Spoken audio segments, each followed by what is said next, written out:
El 9 de abril de 1940 los nazis invadieron Dinamarca.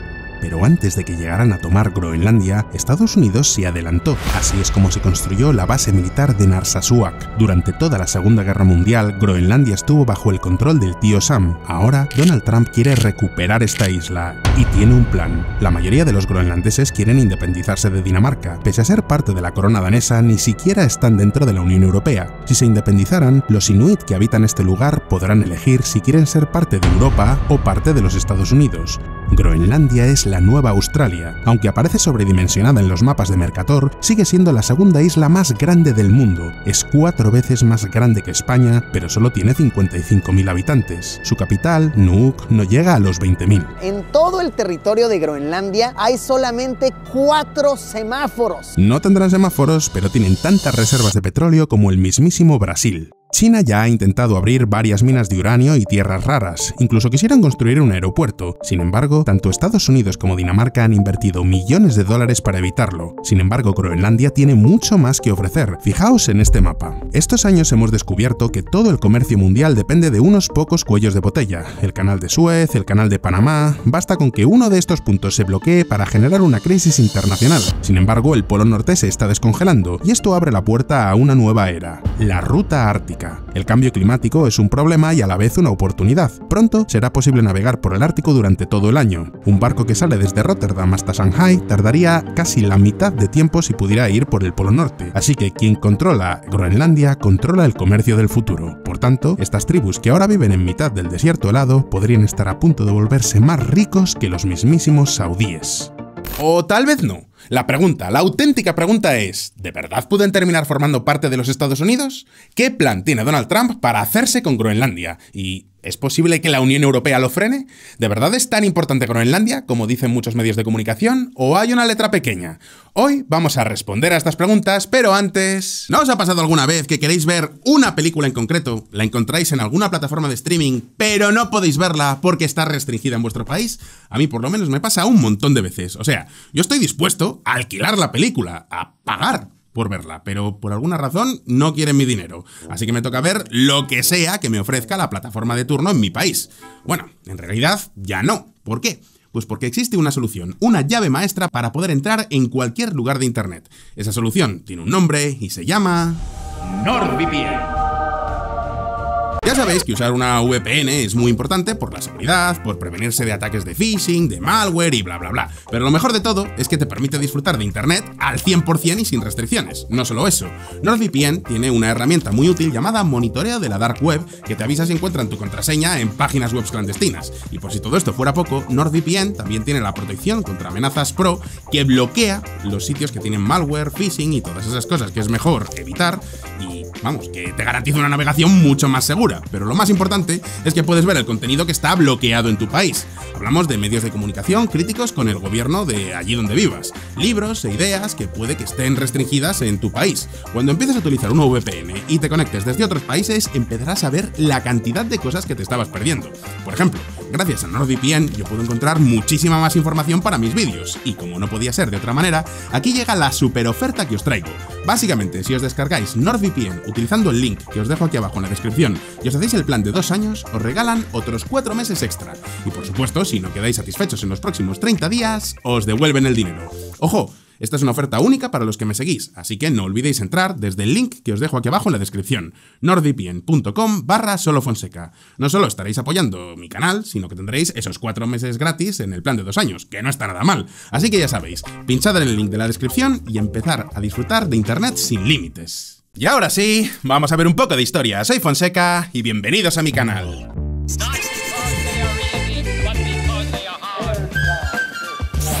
Hay una pregunta que todos nos hemos hecho alguna vez y que francamente no sé si tiene respuesta. ¿Qué coño vieron los esquimales para quedarse allí?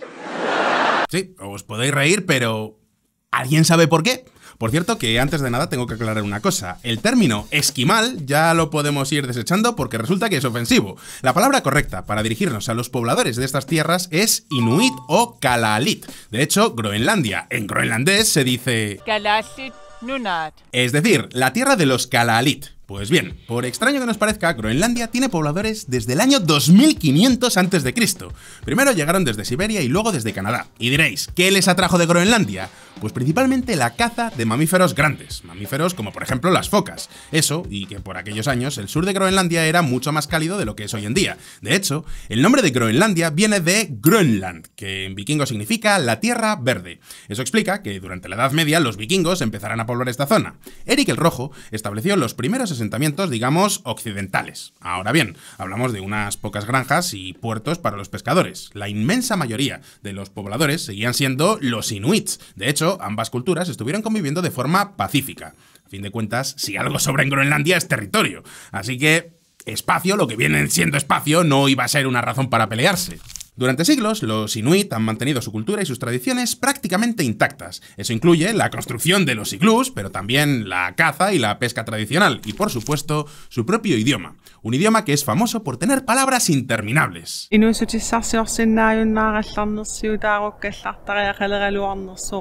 Sí, es algo así como el alemán. De hecho, después del alemán, el inuit es el idioma con las palabras más largas de todo el mundo. Y mientras tanto, para el resto de la comunidad internacional, Groenlandia formaba parte de las monarquías nórdicas. Pero vamos, que era como no decir nada. Quiero decir, hasta el siglo XVIII nadie mostró el más mínimo interés por esta isla ni por los dichosos inuits. Sin embargo, en el año 1721 llegó el primer misionero cristiano de Dinamarca a esta isla. Hablamos del señor Hans Egede, que era un pastor luterano que se dio cuenta de que estos pobrecitos inuits todavía no conocían la religión verdadera. Así que estableció el primer asentamiento como Dios manda, nunca mejor dicho, en lo que hoy es la capital, que ahora, en estos momentos, se llama Nuuk. Y por eso, justo en esta ciudad, es donde tiene esta estatua.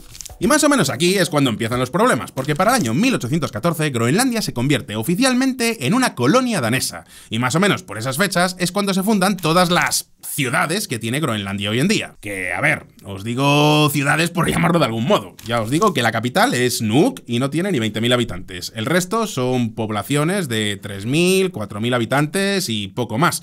Y seguro que los que viven por ahí dirán, tengo que ir a Nuuk a hacer unos papeles, menudo estrés de ciudad, tienen hasta semáforos. En cualquier caso, Dinamarca estableció un monopolio comercial en esta isla, así que de un día para otro los inuit empezaron a cazar y pescar para que los daneses lo pudieran exportar al resto del mundo. Pensad que hablamos ya del siglo XIX, la edad dorada de los balleneros. Somos balleneros, llevamos arpones, más como en la luna no hay ballenas, cantamos canciones. Sin embargo, en contra de lo que podríais pensar, el problema no vino por la economía o por la extracción de recursos, sino por la cultura. Pensad que los daneses querían cristianizar a los inuit a toda costa, y los inuit simplemente querían que les dejaran hacer su vida en paz. Y en esas estamos cuando de repente llegaron los nazis. Cuando Groenlandia fue un protectorado de Estados Unidos. Antes de seguir, si eres nuevo en este canal, permíteme que te recuerde que sacamos vídeos nuevos todas las semanas. Los telediarios te dan las noticias, yo te cuento la historia. Si te interesa la geopolítica, la política internacional, la economía y todo ello alineado con un poquito de sarcasmo y de humor negro, este es tu sitio, así que ya sabes, suscríbete y dale a la campanita para no perderte ninguna de nuestras actualizaciones. Y ahora sí, sigamos con la historia de hoy. El 9 de abril de 1940, Alemania invadió Dinamarca. Tampoco os penséis que fue una guerra como tal, más bien fue un paseo militar. Básicamente, el pintor austriaco mandó a sus tropas y los daneses sacaron la bandera blanca como si fueran un francés cualquiera. Sin embargo, el embajador de Dinamarca en Estados Unidos, que por aquel entonces era el señor Henrik Kaufmann, estuvo rápido ese día y llamó a la Casa Blanca.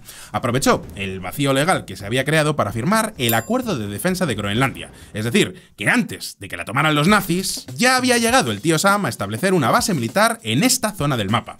Es lo que ahora es la ciudad de Narsarsuaq. Bueno, digo ciudad, aunque tiene 200 habitantes. Vamos, que es pequeña hasta para ser groenlandesa. Y alguno dirá, ¿pero qué sentido tenía poner una base militar aquí? Pues mucho. Atentos a este mapa. Si un bombardero de la época tenía que salir desde las costas de Maine, en Estados Unidos, hasta Londres, tenía que hacer varias paradas para repostar, pero como veis, en mitad del Atlántico no hay muchos sitios donde elegir. Así que, durante toda la Segunda Guerra Mundial, más de 10.000 aviones hacían la ruta Estados Unidos, luego Groenlandia, de ahí se iban a Islandia y finalmente iban para Reino Unido. Pero, al terminar la Segunda Guerra Mundial, no creáis que la presencia americana se redujera. No, todo lo contrario, aumentó. Y diréis, ¿por qué? Pues volvemos al mapa. Imaginad que la Unión Soviética, durante la Guerra Fría, quisiera lanzar una bomba nuclear hacia los Estados Unidos. ¿Cómo se podría detectar a tiempo? Pues bien, los radares de la base de Thule serían fundamentales, es decir, que Groenlandia está en un sitio crucial para la defensa de los Estados Unidos, y eso explica que después de la Segunda Guerra Mundial, el presidente Harry S. Truman llegara a ofrecer $100 millones por comprarla, es decir, en dólares de hoy en día serían 1.400 millones. Para que os hagáis una idea, en aquella época había ya más ciudadanos estadounidenses que ciudadanos daneses. Habéis oído bien. En los años 50, Groenlandia llegó a tener a más de 12.000 gringos. Por comparar, había solamente 20.000 inuits en ese momento y 1.000 daneses. En otras palabras, que Groenlandia era parte de Dinamarca simplemente porque en el siglo XVIII los daneses pusieron la bandera y dijeron «esto es mío». Y como a nadie le importaba esa isla ni los que la poblaban, pues nadie se opuso. Pero vamos, que si llegan a hacer un referéndum en ese momento, no tengo claro lo que hubiera salido. Y ahí es cuando los daneses se dieron cuenta de que Groenlandia era algo más que una isla muy grande con un puñado de tribus. Tienen un territorio gigantesco y que además tenía muchísimas posibilidades. La pregunta ahora es, ¿cómo se le podía sacar partido? Pues ahora mismo lo vamos a ver. Los pagafantas de esta historia. Esta es una historia de colonialismo, pero de colonialismo light. Quiero decir, es verdad que la forma en la que Dinamarca se quedó con Groenlandia es colonialismo de manual. Es decir, una potencia occidental que pone la bandera en un territorio y dice «esto es mío» sin importar lo que piensen los pobladores indígenas. Ahora bien, mucho cuidado con esas narrativas facilonas de el malvado colonizador versus pobrecitos pueblos indígenas. Además, para el año 1953, Groenlandia dejó de ser una colonia. Es en este momento cuando Dinamarca incorporó a la isla como un territorio más, incluso con representación en el Parlamento. Y precisamente aquí es cuando empezaron los problemas serios de Groenlandia. Y diréis, ¿pero por qué es un problema? Quiero decir, ser una colonia es malo, no serlo es bueno. Pues de nuevo, cuidado con las narrativas facilonas, porque resulta que al formar parte integral del país, Dinamarca se dio cuenta de que también tenía que llevarle su maravilloso estado del bienestar. Recordad que estamos hablando de Dinamarca. Y ahora, pensadlo así. Los inuit en aquella época a duras penas sabían leer y escribir, y de repente Dinamarca les quería construir casas, calles y carreteras, y ahí es cuando nació la Groenlandia moderna, que vista desde fuera parece un país como cualquier otro. Podemos ver aquí a mis espaldas una de las grandes cadenas de mini supermercados que se llama Akiki. Me dicen que de estos están abriendo muchos, son como los Oxxos groenlandeses. Bueno, a ver, un país normal dentro de lo que cabe. Sigue siendo Groenlandia, un país con muy poquitos habitantes, el país más vacío del mundo y que está totalmente congelado, pero dentro de lo que cabe tienen infraestructuras modernas, servicios modernos como podríamos encontrar en Noruega, Dinamarca o Alemania. Sin embargo, para que os hagáis una idea, ni siquiera pudieron poner en aquella época señales con texto, porque resulta que los propios ciudadanos no lo entendían. Recordad, había unas tasas de alfabetismo que prácticamente eran del 90 y pico %, y mucho menos podían leer en danés. Y todo eso explica que los edificios en Nuuk sean de colores, porque al no poder poner letreros, tuvieron que inventarse una clave de color. Así que dependiendo del color del edificio, sabes si es una tienda, un edificio administrativo o un edificio residencial. Y como os podéis imaginar, un estado modélico como es Dinamarca no podía permitirse que su territorio más grande tuviera semejantes tasas de analfabetismo. El problema es que alfabetizar a 20.000 personas que tenía la isla por aquel entonces, que llevaban generaciones enteras llevando una vida nómada, y además en un territorio que está congelado de la mayor parte del tiempo y donde la población está increíblemente dispersa, es increíblemente complicado. Así que, en la mayor parte de los casos, todos esos intentos por alfabetizar y occidentalizar a los inuit salió mal, pero muy mal. Por ejemplo, tenemos el experimento con 22 niños inuit. Durante los años 50, Dinamarca envió a 22 niños nacidos en Groenlandia a que vivieran en familias de adopción danesas. La idea es que con estas familias aprendieran danés y tuvieran una educación reglada y normal. Pero resulta que estos niños nunca llegaron a integrarse ni en Dinamarca ni en Groenlandia. En muchos casos hubo incluso suicidios. De hecho, años después, el gobierno tuvo que indemnizarles. Durante décadas, Copenhague ha intentado a toda costa modernizar, por ejemplo, los métodos de pesca tradicionales de los inuit. Han llegado a construir fábricas para que puedan procesar el pescado de forma más o menos moderna y lo puedan exportar. También han creado ciudades con agua corriente, con electricidad y con toda clase de infraestructuras modernas en un lugar donde es prácticamente imposible construir infraestructuras. O sea, si queréis ver proyectos de ingeniería milagrosos, mirad lo que se ha hecho en Groenlandia. Simplemente el hecho de que tengan agua corriente es algo prácticamente impensable en cualquier otro lugar. Recordad que tienen unas capas de hielo que en algunas zonas del país pueden ser de más de 1 kilómetro de grosor. Y, sin embargo, todo esto no ha traído arcoíris y felicidad para todo el mundo. Al contrario, ha generado un choque cultural y un montón de problemas sociales. De hecho, Groenlandia hoy en día tiene la segunda tasa de suicidios más alta del mundo. 82 suicidios por cada 100.000 habitantes. Eso significa que prácticamente todos los ciudadanos groenlandeses conocen a alguien que se ha quitado la vida. Y no, esto no tiene nada que ver con el clima, porque por ejemplo Islandia, que tiene un clima parecido, está relativamente cerca y tiene también muy pocas horas de luz, tiene una tasa de 12 suicidios por cada 100.000 habitantes. Creo que nadie pone en duda que los inuit llevan muy mal, pero muy mal eso del choque cultural. Y dicho esto, sería muy fácil caer ahora, de nuevo, en esa narrativa facilona, en ese arquetipo tan manido de malvados hombres blancos daneses que oprimen a los pobrecitos inuit. Pero ahora vamos a ver la historia desde otro punto de vista y con otros datos. Como os decía, Dinamarca ha hecho toda clase de esfuerzos por llevar el estado del bienestar a Groenlandia. Eso significa que todos los años Copenhague se gasta alrededor de 530 millones de dólares en transferencias a Groenlandia. Es poco dinero si lo comparamos con el presupuesto total de Dinamarca, pero pensad que hablamos de más de 9.000 dólares por habitante todos los años. Gracias a este dinero, pese a estar en mitad de la nada, Groenlandia puede presumir de centros comerciales como por ejemplo este. Es verdad que los inuit han tenido que renunciar a su estilo de vida nómada para poder concentrarse en ciudades, no grandes ciudades, pero ciudades. Y gracias a esto es como ha sido posible repartir recursos públicos y hacer cosas tan milagrosas como colegios. Sí, el hecho de que ahora los niños inuit puedan aprender a leer y escribir, aunque sea en su propia lengua, es gracias a Dinamarca. Pero no solo eso. Atentos a esta gráfica. Aquí podéis ver la población inuit en Groenlandia. Como veis, desde el año 1950 la población se ha más que duplicado. Antes, a duras penas había 20.000 inuits. Ahora son más de 55.000. Y diréis, ¿por qué? Pues hombre, supongo que el hecho de tener hospitales modernos, calefacción y carreteras, algo ayudará. Llamadme loco. Bueno, eso y el hecho de tener un sitio donde hacerlo, porque sigo sin saber cómo se hacen bebés en un iglú, sin poderse quitar la ropa. Si alguien encuentra por ahí algo de porno inuit, por favor que me lo mande al correo porque necesito ver eso. O sea, no es vicio, es curiosidad científica. En fin, que como veis, los groenlandeses tampoco tienen muchas razones para odiar a los daneses. De hecho, en estos momentos, las transferencias de Copenhague a Nuuk suponen el 50% de todo el PIB de Groenlandia. Y el otro 50% restante son las exportaciones de pescado, que ¿hacia dónde van principalmente? Exacto, a Dinamarca. Dinamarca es prácticamente el 85% del destino de todas las exportaciones de pescado. Es decir, que si Groenlandia tiene problemas muy serios de suicidios, depresión y alcoholismo, pues no lo podemos negar. Pero también hay que reconocer que estar con Dinamarca ha servido para que logren lo mejor de ambos mundos. El confort de la sociedad moderna con las tradiciones ancestrales que todavía mantienen. Y todo esto a costa del contribuyente danés. ¿A cambio qué creéis que recibe Dinamarca? Pues así, para que nos entendamos, nada. Cero patatero. Dinamarca son los pagafantas de esta historia. Están pagando dinero para no tener nada a cambio. Y diréis, pero Fonseca, ¿no decías que Groenlandia es un tesoro escondido, un paraíso natural con montones de posibilidades, que tiene una localización geoestratégica súper importante? Sí, todo eso también es cierto, pero a la vez no. ¿Por qué? Pues ahora mismo lo vamos a ver. Un tesoro, bajo kilómetros de hielo.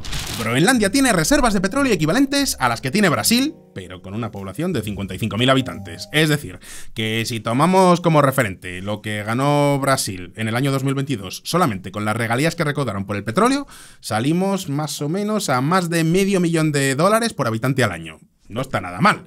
¿El problema? Pues el principal problema es que el petróleo está aquí.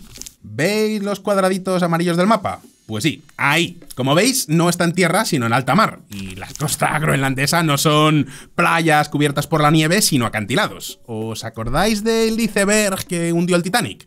Pues bien, lo más probable es que ese iceberg, o ese iceberg, como quiera que lo pronunciéis, viniera de Groenlandia, porque básicamente Groenlandia es el origen de prácticamente todos los icebergs del Atlántico. Y hablamos de bloques de hielo del tamaño de un rascacielos que se desgaja de la superficie en cuestión de minutos, más o menos así de rápido.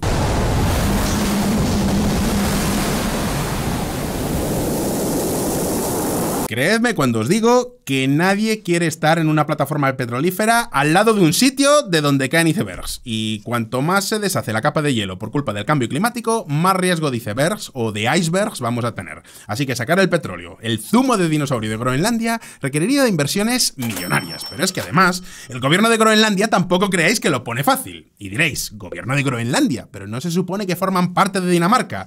Sí, eso os lo explico luego. Por ahora quedaos con que el gobierno de Groenlandia no lo pone nada fácil con decisiones como esta. Groenlandia prohíbe toda prospección petrolífera futura alegando problemas climáticos. Vale, muerto el perro se acabó la rabia. Da igual si el petróleo es rentable o no, porque lo han prohibido. En cualquier caso, el zumo de dinosaurio groenlandés es lo de menos, porque si algo sobra en este mundo, ahora mismo son sitios de donde sacar crudo. Lo que no sobra tanto son los recursos mineros, y es que Groenlandia tiene uranio y muchísimo más, especialmente las llamadas tierras raras, es decir, minerales que son muy difíciles de encontrar en el mundo, pero que a la vez son imprescindibles para la fabricación de un montón de cosas. Os voy a dar un ejemplo totalmente random. El europio, y alguno dirá, ¿europio? ¿Eso lo serás tú? Pues no, el europio es un elemento que existe. Y diréis, ¿pero de verdad es tan importante el europio que nunca hemos oído hablar de él? Pues por ejemplo, el europio es imprescindible para que podáis ver esto. El europio es el mineral que utilizamos en las pantallas LCD para poder reproducir el color rojo. Es decir, que lo que estáis viendo ahora mismo es simplemente un poco de europio brillando en vuestra pantalla. Lógicamente se trata de un material que se compra en pequeña escala, pero es imprescindible para tener pantallas LCD, a no ser que queráis ver el mundo desde los ojos de un daltónico. Pues bien, la mayor parte de este elemento se encuentra ahora mismo en China, Estados Unidos y Myanmar, pero resulta que Groenlandia tiene yacimientos de europio, de eso y de otras cosas igual de útiles, como por ejemplo el disprosio, el neodimio o el terbio. Y diréis, ¿para qué sirve cada uno de estos elementos? Pues mira, eso ya lo buscáis vosotros. Pero vamos, que Groenlandia tiene recursos mineros muy interesantes. Atentos a este mapa. Aquí podéis ver los sitios de donde se podrían sacar toda clase de minerales. El problema. El primero es el más obvio de todos, el hielo. Para sacar todos esos metales y todos esos elementos y minerales, tenemos que perforar una capa de hielo que puede llegar a tener más de 1 kilómetro de grosor en algunos puntos. Y por si todo esto fuera poco, tenemos el problema de la infraestructura. Recordad que en toda Groenlandia hay 4 semáforos. Las ciudades ni siquiera están conectadas por carretera. Hay que ir por avión o por trineo o por barco. Y la mayoría de los yacimientos están en lugares prácticamente inaccesibles. Solo el 3% de todo Groenlandia es habitable. En cualquier caso, ¿significa esto que no se pueden explotar estas minas? Pues no necesariamente. Sí que es cierto que muchas de ellas serían muy difíciles de explotar y de hacerlas rentables, pero de hecho ya se han abierto algunas minas en Groenlandia. Por ejemplo, en el sur del país han abierto una mina de anortosita. ¿Qué es la anortosita? Pues es un componente que se utiliza para fabricar vidrios y cementos de forma sostenible. En este caso, hablamos de una mina que se ha construido con inversión danesa. Pero más allá de esto, hay que reconocer que poco más. En el año 2016, por ejemplo, abrieron una mina de rubíes. Aquí creo que no hace falta que os explique lo que son los rubíes, pero el año pasado tuvo que cerrar por bancarrota y ahora mismo están intentando encontrarle algún comprador. Si alguien está interesado, que busque mina de rubíes en Groenlandia y oye, a lo mejor termina invirtiendo en la isla. En cualquier caso, unido a todos los problemas que surgen cuando abres una mina en Groenlandia por el terreno y por las condiciones climáticas, hay otro problema que es igual de grave. En unas elecciones que serán observadas con interés en todo el mundo, el partido opositor Comunidad del Pueblo logró una sorprendente victoria ambiental, haciendo campaña contra la extracción de minerales a pesar de su valor debido a la contaminación. ¿No me toquen los cojones, Groenlandia? O sea, para una cosa que tenéis y no la queréis sacar partido. Pues sí, ya lo veis, los groenlandeses le ponen todos los problemas del mundo a cualquier proyecto de minería porque... No tires tus cosas al suelo, Mariconetti. Hay que cuidar la ecología. Ya lo veis, los groenlandeses por lo visto creen que abrir minas es terrible para la ecología. Da igual el hecho de que haya proyectos de minería en muchos otros lugares del planeta y que no pase absolutamente nada. Por ejemplo, el norte de Suecia tiene las minas de Kiruna, que son unas minas enormes de hierro y... no se ha muerto nadie, pero bueno, por lo visto los inuit deben pensar que su isla es de cristal y se va a romper con cualquier proyecto que hagas. Y por otro lado, ¿para qué van a querer sacar partido a sus recursos naturales si saben que Dinamarca les va a seguir pagando la fiesta? Sin embargo, pese a todos estos problemas, Groenlandia sigue atrayendo inversores de todo el mundo, especialmente de un país, China. En 2014 y 2015, empresas chinas obtuvieron algunas licencias y acciones en empresas que ya estaban en Groenlandia, y eso también fue resultado del cortejo del gobierno groenlandés a los inversores chinos. Efectivamente, China ha intentado invertir en Groenlandia varias veces, y diréis, ¿por qué? Pues en este caso no solamente estamos hablando de minerales, que también, hablamos también de comercio. Al principio del vídeo os decía cómo la ruta ártica va camino de hacerse realidad más pronto que tarde. No solamente es por una cuestión de cambio climático, también es tecnología. El NS Yamal que observamos en el video es un rompehielos de propulsión nuclear ruso de la clase ártica, operado por Atomflot. Lleva el nombre de la península de Yamal, en el noroeste de Siberia. Rusia está liderando la carrera por los barcos rompehielos. Hablamos de barcos con un casco especialmente duro y puntiagudo que pueden romper el hielo con la inercia que llevan. De ahí el nombre. Vamos, que si un barco de estos se encontrara con el iceberg del Titanic, lo haría añicos. Pues bien, con estos barcos ya se puede cruzar el Ártico incluso en los meses de invierno. Y ahora, pensadlo así, hasta ahora, un barco que sale desde el puerto de Rotterdam hasta Shanghái tarda entre 30 y 35 días. Además, tiene que pasar por el canal de Suez y arriesgarse a que lo ataquen los rebeldes hutíes o los piratas somalíes. Eso por no hablar de que cruzar el canal de Suez no es gratis. Sin embargo, si va por la ruta ártica, el viaje pasaría a durar entre 20 y 25 días. Y por el momento que se sepa, el Ártico no tiene ni rebeldes yihadistas, ni piratas, ni nada parecido. Conclusión. Es cuestión de tiempo que empecemos a ver cada vez más y más barcos surcando el Polo Norte. Así que quien controla esta zona, controla el futuro del comercio mundial. En estos momentos, Rusia está ganando la carrera porque ya tienen los rompehielos más modernos. Así que, ¿qué busca hacer China al hacer estas inversiones en Groenlandia? Pues está claro, tener presencia en lo que puede ser una nueva ruta súper transitada. ¿Os parece impensable? Pues pensadlo así. Yo llevo cubriendo el tema del Ártico desde que empecé a hacer vídeos de YouTube. De hecho, el tercer vídeo que publiqué en YouTube, allá por el año 2016, cuando todavía tenía pelo, trataba precisamente sobre Groenlandia.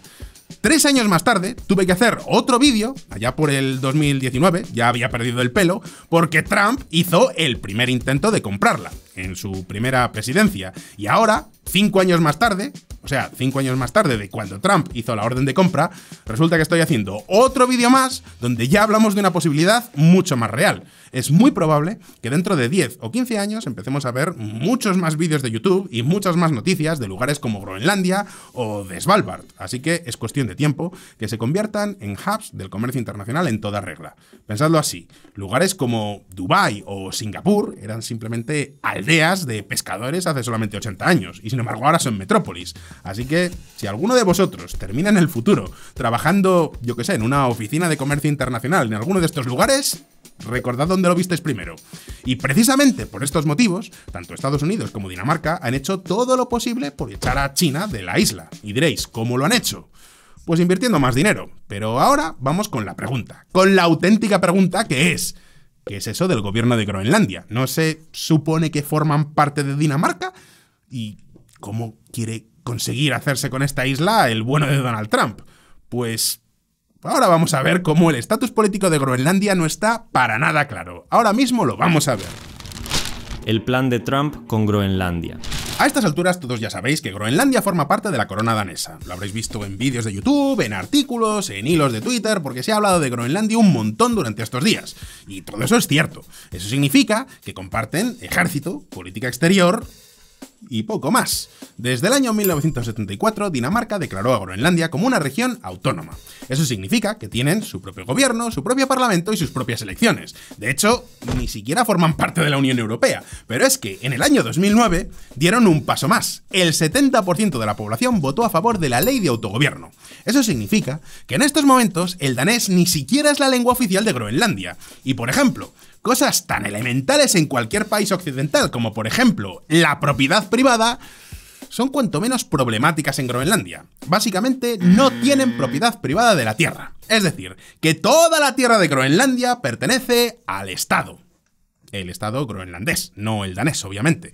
O sea, tú puedes tener casas, puedes tener coches, muebles, pero no tierras. Y todo el terreno de Groenlandia pertenece al Estado. ¿Qué os parece? Esta es una de las cosas, evidentemente, que hace que Groenlandia tenga tantísimos problemas para llevar a cabo cualquier negocio, de minería o de lo que sea.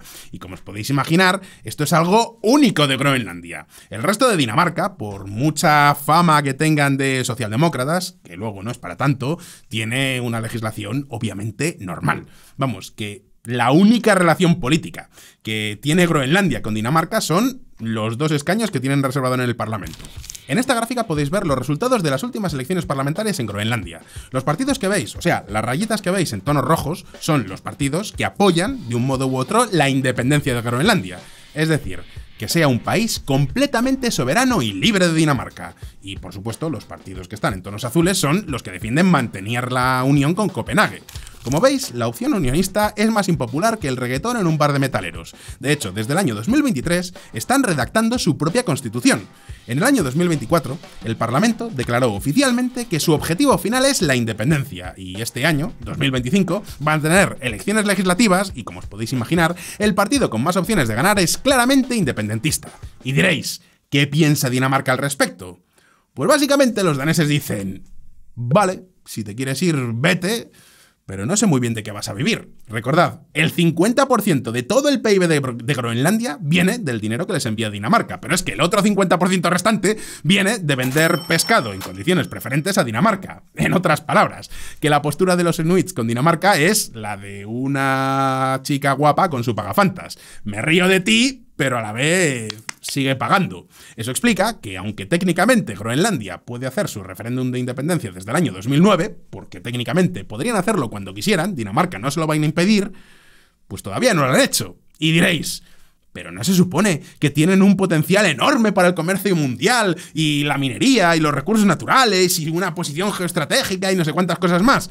Pues sí, lo tienen, pero es eso, potencial a futuro. Todavía tendremos que esperar varios años hasta poder ver cómo esas rutas árticas se abren de verdad. Y hasta que todo esto ocurra, los groenlandeses tienen que vivir de algo. No solo eso. Para construir un Dubái sobre el hielo hacen falta inversiones muy fuertes. No solo en edificios, sino en infraestructura. Necesitarás carreteras, puentes, aeropuertos, y lógicamente Dinamarca no va a poner todo el dinero para que luego se independicen los groenlandeses y pierdan todo lo invertido. Una cosa es ser un pagafantas y otra cosa es ser tonto.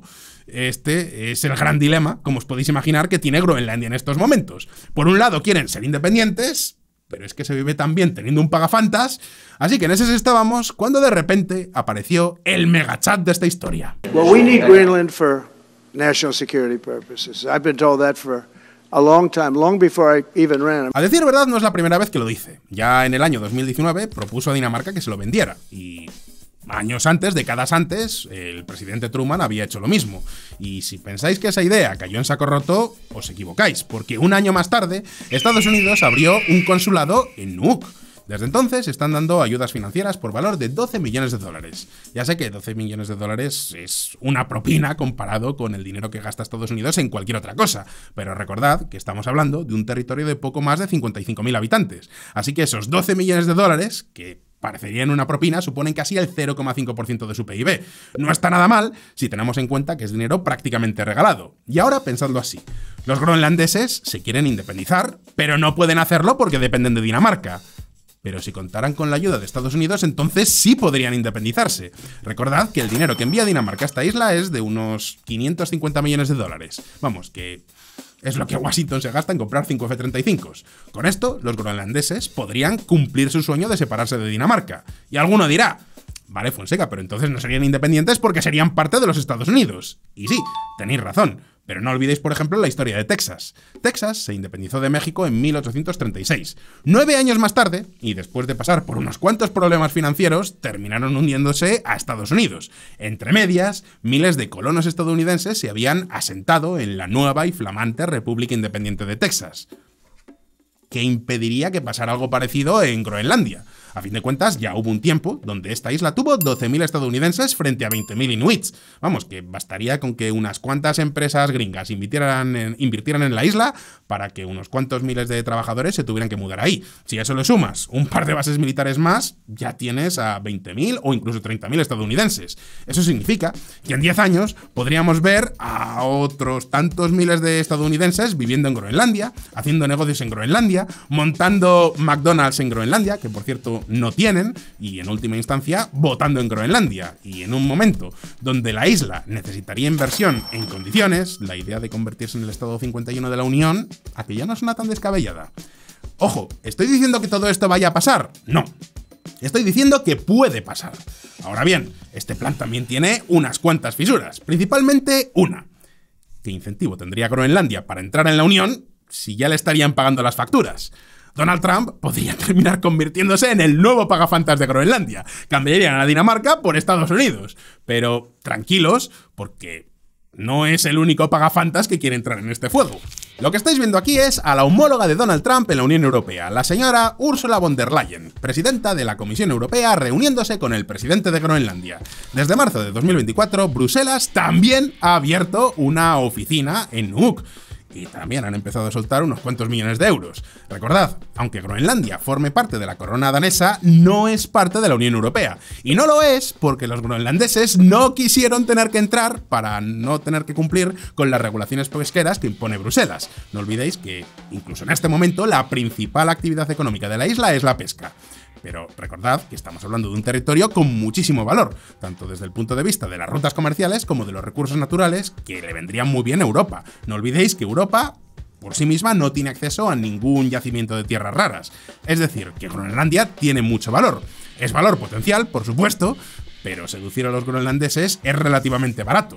Se quieren independizar, pero no pueden. Así que lo que ahora estamos viendo es una competición entre Washington y Bruselas por ver quién se queda con Groenlandia. Estados Unidos tiene a su favor la carta de el dinero. A fin de cuentas, si alguien puede sacarle todo el potencial a Groenlandia, ese es Estados Unidos. Tienen las empresas para invertir, las empresas petroleras, las empresas mineras y sobre todo cantidades ingentes de dinero para invertir en cualquier tipo de negocio. Pero Europa tiene otra carta, la política. No olvidéis que Groenlandia, dentro de una Unión Europea, podría mantener su independencia, su cultura, mientras forman parte de la Unión. Desde Bruselas se podrían enviar además fondos de cohesión para seguir manteniendo el lugar. Incluso podrían construir infraestructuras como aeropuertos y carreteras. Y por ahora parece que es la opción ganadora. Y las últimas encuestas muestran que una mayoría de groenlandeses querría cooperar más con la Unión Europea que con Estados Unidos. E incluso que un 60% estaría a favor de volver ahora a la UE, en comparación con el 40% de apoyo que había en 2021. Ya lo veis, en esta carrera por el corazón de los groenlandeses, Europa está ganando. Ahora bien, como ciudadano europeo que soy, solo espero que no terminemos convirtiéndonos en el nuevo pagafantas de los inuit. Está muy bien eso de pagar los sueños de independencia de los groenlandeses, pero tenemos que sacar algo a cambio. De otro modo, el riesgo que corremos es quedarnos con Groenlandia, pero no poderla sacar ningún provecho. Más que nada porque mientras puedan tener a alguien pagándoles los caprichos y las fantas, nunca van a tener ningún incentivo para sacar legislación con un mínimo sentido común. Cosas tan locas como tener propiedad privada. Si tiene potencial minero y es rentable extraer alguno de estos materiales, no puede haber una legislación que lo impida.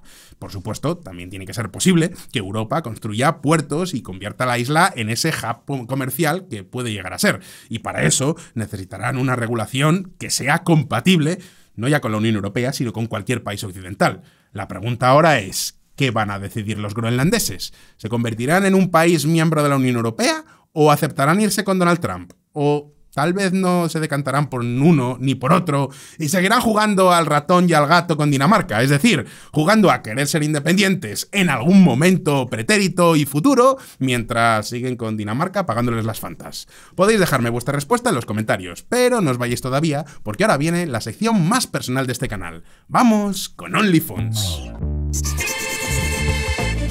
OnlyFons. Bienvenidos a OnlyFons, la sección donde hago fe de ratas, doy noticias del canal y contesto las preguntas más interesantes que me dejáis aquí abajo en los comentarios. Preguntas como esta. Fonseca, con toda honestidad y sin mala leche, ¿apoyarías o mejorarías tu opinión de Trump si bajo su mandato o sus órdenes se diera fin la dictadura chavista y llevara preso a Maduro? Es la pregunta de Lisander Fondegurecha. Muy buena pregunta, Lisander, y la respuesta es sí. Vamos, es que no solo me cambiaría mi opinión sobre Donald Trump, es que salgo a la calle y me compro una gorrita de Make America Great Again. Y si a eso le sumaras que terminara cambiando de posición con respecto a Ucrania y empezara a suministrar armamento y a dejarles que lo utilizaran en territorio ruso, vamos. Ahí es que ya me tiño el pelo de rubio, ¿entiendes? Bueno, a ver, vale, tampoco vamos a pasarnos, no me voy a teñir el pelo de rubio. Pero, en serio, sería fantástico. Una de mis mayores objeciones contra Donald Trump son precisamente su aislacionismo y su proteccionismo. Creo que Estados Unidos debe mantener el orden global. Ya sé que suena muy mal decirlo así, pero ahí están las cifras. El mundo después de la Segunda Guerra Mundial ha sido el más pacífico y el más próspero que hemos conocido nunca. Y francamente no quiero que eso cambie. Así que si Trump consigue traer la democracia a Venezuela, sería un paso de gigante. No solo para los venezolanos, sino para todos los que hablamos español. No solo porque Venezuela tiene un peso geopolítico muy importante, es que también, de cara al relato, mientras Superbigote siga en el poder, los socialistas y los comunistas de todo el mundo tendrán cierta justificación. Vamos a ponerlo así. El día que el helicoide se convierta en un museo de la dictadura y que la gente pueda visitarlo y ver en primera persona las barbaridades que se hicieron ahí, nos habremos librado de una de las mayores bestias que asola Latinoamérica y España. Y si Trump consigue eso, pues yo seré el primero en aplaudirlo. A mí, ya sabéis que no se me caen los anillos en reconocer un error. Así que, con esto, espero haber respondido a tu pregunta. Llegados a este punto, recordad que me podéis enviar vuestras cuestiones en la sección de comentarios del canal o por Twitter. Mi cuenta personal es @sr_fonseca. No olvidéis añadir el hashtag OnlyFons para que las pueda encontrar. Y como siempre, no olvidéis que en este canal sacamos vídeos nuevos todas las semanas, así que suscribíos y dadle a la campanita para no perderos ninguna de nuestras actualizaciones. Si os ha gustado este vídeo, dadle a like y nos vemos en el próximo. Gracias por estar ahí y hasta pronto.